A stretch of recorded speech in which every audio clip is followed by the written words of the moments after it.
Recording studio Ekangar सराय।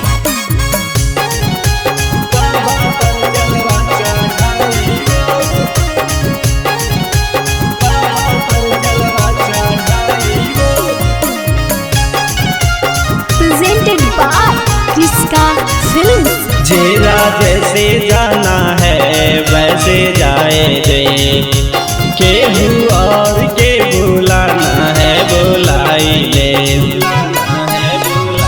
जेरा जैसे जाना है वैसे जाए दे, केहू और के बुलाना है बुलाई ले। हमें बाबा भोले के सहारे जाइबो, भोला बम बोली बाबा पर जलवा चढ़ाइबो। हमें बाबा भोले के सहारे जाइबो, भोला बम बोली बाबा पर जलवा चढ़ाइबो। बाबा पर जलवा चढ़ाइबो।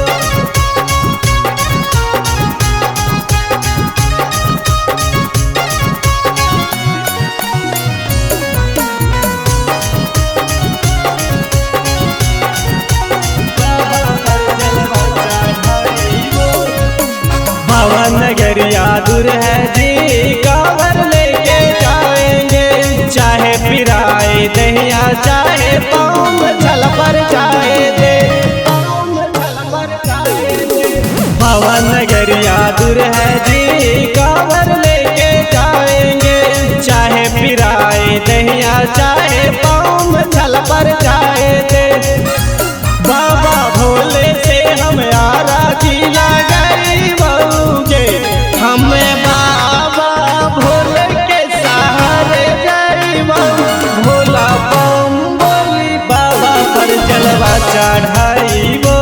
हमें बाबा भोले के सहारे जाइबो, भोला बम बोली बाबा पर जलवा चढ़ाइबो।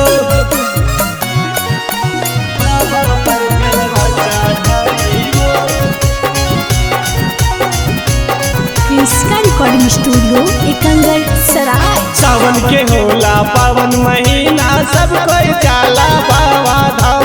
दौड़त धूपल पैदल भक्ता रैया नापे सुबह शाम।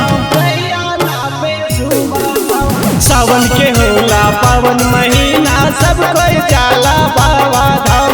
दौड़त धूपल पैदल भक्ता रैया नापे सुबह शाम।